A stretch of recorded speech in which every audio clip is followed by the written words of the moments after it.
आज हम general science का टॉपिक डिस्कस करने वाले हैं जो कि सेल है। बायोलॉजी के अंदर पढ़ना है इसको। बहुत ही ज़्यादा इम्पोर्टेंट है ये, जैसे कि आरआरबी एनटीपीसी के लिए, ग्रुप डी के लिए और आरपीएफ कांस्टेबल के लिए और एसएससी के जितने भी डिफरेंट टाइप्स के एग्ज़ाम होते हैं, जैसे कि एमटीएस हो गया, सीजीएल हो गया, इन सारे एग्ज़ामों में सेल के टॉपिक आपको देखने को मिलता है जो कि बहुत ही ज़्यादा इंपॉर्टेंट है। और इन टॉपिक से हर बार आपको 2 से 3 क्वेश्चंस देखने को मिलते हैं। तो आज हम बात करने वाले हैं आपको सेल्स के बारे में, जो कि बायोलॉजी का बहुत ही ज़्यादा इम्पोर्टेंट टॉपिक है और बेसिक टॉपिक है। इसको पढ़ के आप आगे का जितने भी टॉपिक हैं बायोलॉजी का उसको पढ़ सकते हैं। इसीलिए मैं सबसे पहले आज सेल पढ़ाने वाला हूँ, जो कि ये वीडियो फर्स्ट होगा। इसमें करूँगा क्या, पहले आपका होगा थ्योरी होने के बाद, कंप्लीट होने के बाद आपको होगा एमसीक्यू। और एमसीक्यू में कौन सा, पहले होगा पीवाईक्यू और पीवाईक्यू के बाद एक्सपेक्टेड क्वेश्चंस जो भी होगा वो एक्सपेक्टेड क्वेश्चंस हम इस वीडियो में डिस्कस करेंगे। तो आज पहले हम थ्योरी पढ़ते हैं, देन उसके बाद हम एमसीक्यू करेंगे, इसके पीवाईक्यू और एक्सपेक्टेड जितने भी क्वेश्चंस होंगे वो डिस्कस करेंगे। तो चलिए वीडियो को शुरू करते हैं और पढ़ते हैं सेल के बारे में। तो सेल के बारे में सबसे पहले पढ़ने से पहले हमें ये जानना ज़रूरी है कि बायोलॉजी के ये जितने सारे टॉपिक हैं, इसमें से बहुत सारे ऐसे हैं जो कि आपके एग्ज़ाम में डायरेक्ट पॉइंट वाइज आते हैं और इसका नोट्स आपको बनाना है। नोट्स के लिए आपको सबसे पहले क्या करना है ना कि वीडियो के नीचे में जो डिस्क्रिप्शन होगा वहाँ पे टेलीग्राम का लिंक दिया जाएगा, वहाँ से जाके आप वीडियो को नहीं, आप टेलीग्राम से ज्वाइन हो सकते हैं और इस नोट्स को डाउनलोड कर सकते हैं। वहाँ से आप नोट्स बना सकते हैं और इसको रिवीजन कर सकते हैं। ओके, तो नाउ आगे बढ़ते हैं वीडियो में। सबसे पहले हम बात करते हैं सेल के बारे में। सेल होता क्या है, सबसे पहले तो क्वेश्चन ये आता है कि सेल होता क्या है। सेल क्या है कि जैसे कि अगर आप एक घर बना रहे हो तो घर में बनाने के लिए सबसे पहले क्या होता है, दीवार होता है। दीवार किससे बनता है, एक ईंट से बनता है। ओके, देन डिफरेंट टाइप्स को जब आप डिफरेंट ईंट को कनेक्ट करते हैं एक साथ, तब जाके आपका एक वॉल का फॉर्मेशन होता है, दीवार का फॉर्मेशन होता है। उसी तरह से सेल है। हमारे बॉडी में क्या होता है, सबसे छोटा यूनिट सेल होता है। सबसे छोटे यूनिट जो हमारे बॉडी के हैं उसको बोला गया है सेल। डिफरेंट टाइप्स के जब सेल्स को एक कंबाइन किया जाता है, जब ढेर सारे सेल्स कम्बिनेशंस में आते हैं, ढेर सारे सेल्स को जब हम कंबाइन करते हैं तो क्या होता है, एक टिश्यू का फॉर्मेशन होता है। ओके, डिफरेंट जब हम सेल्स को कंबाइन करते हैं तो टिश्यू बनता है। टिश्यू से क्या बनता है, ऑर्गन बनता है। ऑर्गन से क्या बनता है, सिस्टम बनता है। और सिस्टम बन के क्या बनता है, हमारा बॉडी बनता है। तो सबसे पहले सेल क्या हो गया, एक सबसे छोटा यूनिट, हमारे बॉडी का सबसे छोटा यूनिट क्या कहलाता है, सेल कहलाता है। सेल से ही क्या बनते हैं, टिश्यू बनते हैं। जब ढेर सारे सेल्स मिलते हैं तो टिश्यू का फॉर्मेशन होता है और टिश्यू जब ढेर सारे मिलते हैं तो ऑर्गन्स का फॉर्मेशन होता है और ऑर्गन ढेर सारे मिलते हैं तो सिस्टम का, और सिस्टम ढेर सारे मिलके बॉडी का। आप यहाँ पे भी देख सकते हो, पहले एटॉमिक लेवल है, उसके बाद मॉलिक्यूलर्स लेवल है, उसके बाद सेलुलर लेवल है और then tissue level, organ level and system level. ये हमारा सेल के बारे में है। तो अगर कोई पूछे कि सेल होता क्या है, तो सेल क्या है, हमारे बॉडी का सबसे स्मॉलेस्ट यूनिट क्या है, सेल है। इसीलिए सेल को बोला जाता है कि किसी भी सजीव का जो संरचनात्मक एवं कार्यात्मक इकाई है वो सेल है। Structural and functional unit of living cell कहलाता है। ओके, नाउ आगे हम बात करते हैं सेल के बारे में। तो सेल का डिस्कवरी किसने किया, डिस्कवरी सबसे पहले बात ये आती है ना कि सेल जब होता है तो सेल को कोई ना कोई तो पहले बताया होगा कि सेल होता है। तो सबसे पहले जो सेल के बारे में बताया गया था वो रॉबर्ट हुक के बारे में बताया गया था। सॉरी, रॉबर्ट हुक ने सबसे पहले सेल के बारे में बताया था। रॉबर्ट हुक के द्वारा सबसे पहले सेल 1665 में बताया गया था, रॉबर्ट हुक के बारे में। आज से बहुत दिनों पहले की बात है जब सेल्स के बारे में सबसे पहले डिस्कवरी किया गया था रॉबर्ट हुक के द्वारा। ओके, इन्होंने पॉन्ड वाटर के अंदर एक मृत कोशिका की खोज की थी। मृत कोशिका इन द सेंस की डेड सेल जिसको बोला जाता है। सबसे पहले डेड सेल का खोज इन्होंने ही किया था, रॉबर्ट हुक के द्वारा किया जाता है। भले ही वो डेड हो, क्योंकि वो सेल था इसीलिए हम इसको डिस्कवरी ऑफ सेल के रूप में पहले हम रॉबर्ट हुक को जानते हैं। फिर आता है लिविंग सेल के बारे में कि लिविंग सेल का खोज किसने किया। सबसे पहले किसने बताया कि जीवित जो सेल हैं वो जीवित हैं। जीवित सेल के बारे में सबसे पहले बताया था, वो बताया था एंटनी लुवेनहॉक के द्वारा। सबसे पहले किसने बताया था, एंटनी लुवेनहॉक के द्वारा सबसे पहले बताया गया था एक लिविंग सेल के बारे में। ओके, सबसे पहले अब क्वेश्चंस आते हैं कि सबसे पहले सेल का डिस्कवर किसने किया था, तो रॉबर्ट हुक ने। कितना में, तो 1665 ईस्वी में किया था। सबसे पहला जीवित सेल किसने डिस्कवर किया था, तो एंटनी लुवेनहॉक के द्वारा किया गया था। ओके, नाउ आगे बढ़ते हैं। तो सबसे पहले वही है जो उस पेज में मैंने बताया आपको कि सबसे पहले मैं यहाँ पे अगर मैं बात करूँ तो डिस्कवरी ऑफ सेल का यहाँ पे लिखा है, रॉबर्ट हुक के द्वारा 1665 ईस्वी में एक मृत कोशिका के द्वारा सेल का खोज किया गया। इसका नामकरण की मैं बात करूँ तो सेला, पहले क्या था, सेला था, देन उसके बाद क्या बना, सेल बना। तो सेला, सेल किस लैंग्वेज का वर्ड है, लैटिन लैंग्वेज का एक वर्ड होता है जिसको क्या बोला जाता है, सेल। सेल मतलब क्या होता है, एक खाली रूम, एक छोटा सा खाली रूम जिसको बोला गया सेल। जीवित कोशिकाओं को, आप सेकंड नंबर पॉइंट देखो, जीवित कोशिकाओं की खोज एंटनी ल्यूवेनहॉक के द्वारा किया गया था। सबसे पहले जीवित कोशिकाओं की खोज किसने किया था, एंटनी ल्यूवेनहॉक के द्वारा किया गया था। इंपॉर्टेंट ये भी है कि ल्यूवेनहॉक की पुस्तक का नाम क्या है, उसके बुक का क्या नाम है, तो उसके बुक का नाम है सीक्रेट ऑफ नेचर। उसी को सीक्रेट ऑफ नेचर कहा गया है। इसके बुक का नाम क्या है, सीक्रेट ऑफ नेचर्स। अब मैं बात करता हूँ ल्यूवेनहॉक के द्वारा बैक्टीरिया का खोज किया गया था।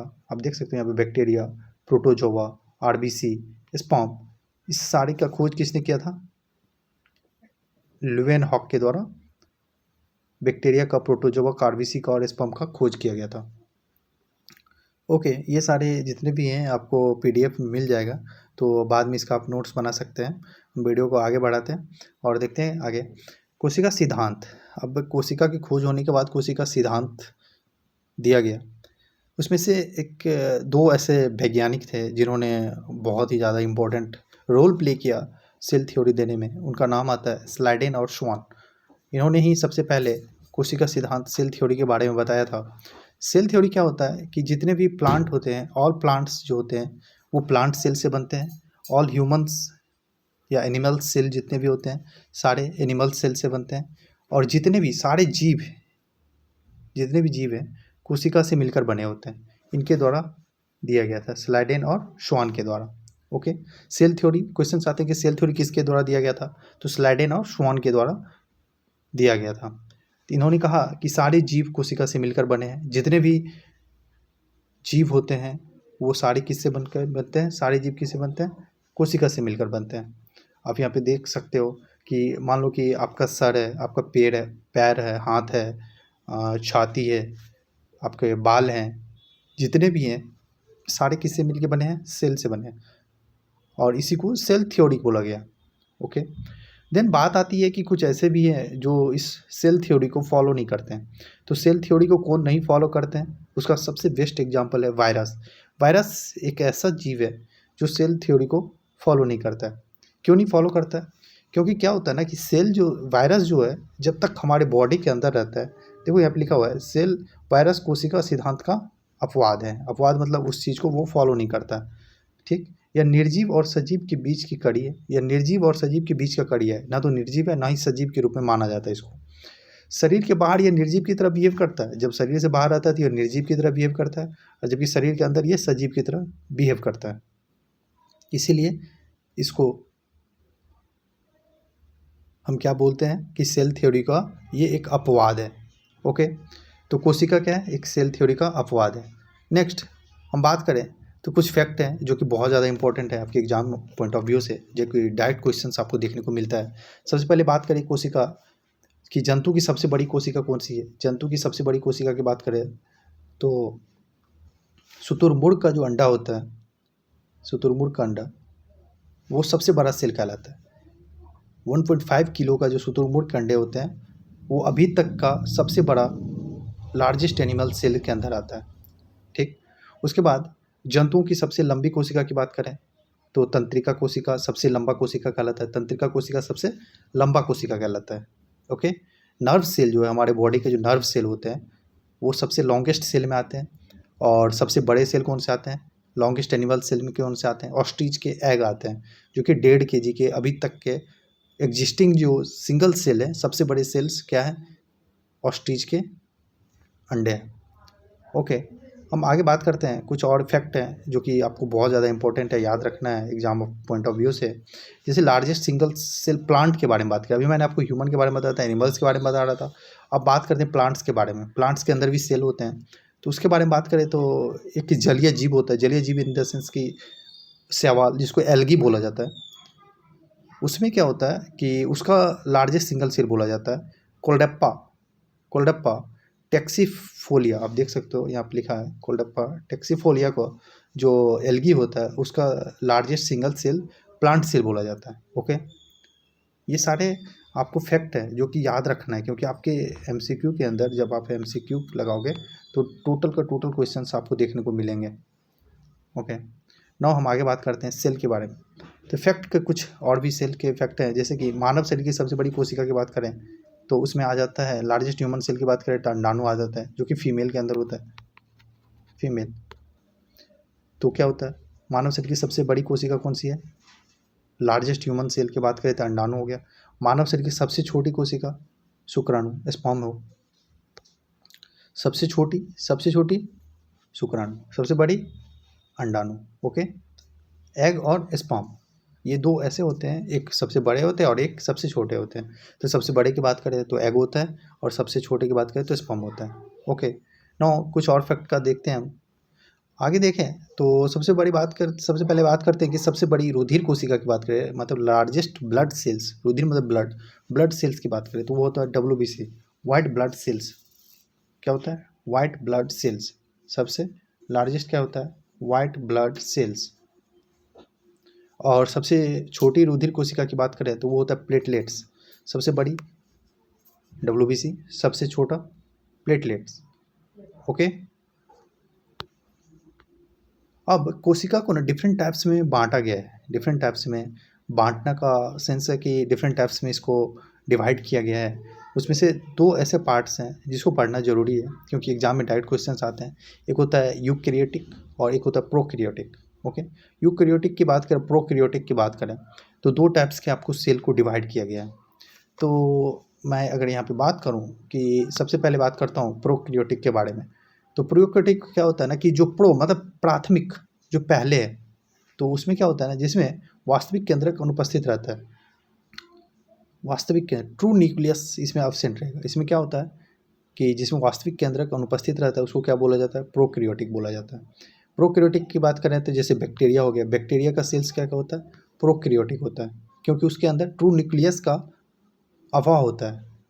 ओके, प्रोकैरियोटिक में बैक्टीरिया और क्या शामिल होते हैं, ट्रू न्यूक्लियस में इसमें क्या होते हैं, प्रोकैरियोटिक में क्या होते हैं, बैक्टीरिया और क्या शामिल होते हैं। ओके, और भी अगर मैं बात करूँ प्रोकैरियोटिक में तो और भी मैं अगर बात करूँ तो इसमें क्या होता है 17S राइबोसोम पाया जाता है। ओके, आगे पढ़ना है राइबोसोम क्या होता है वो मैं आगे बात करूँगा वीडियो में।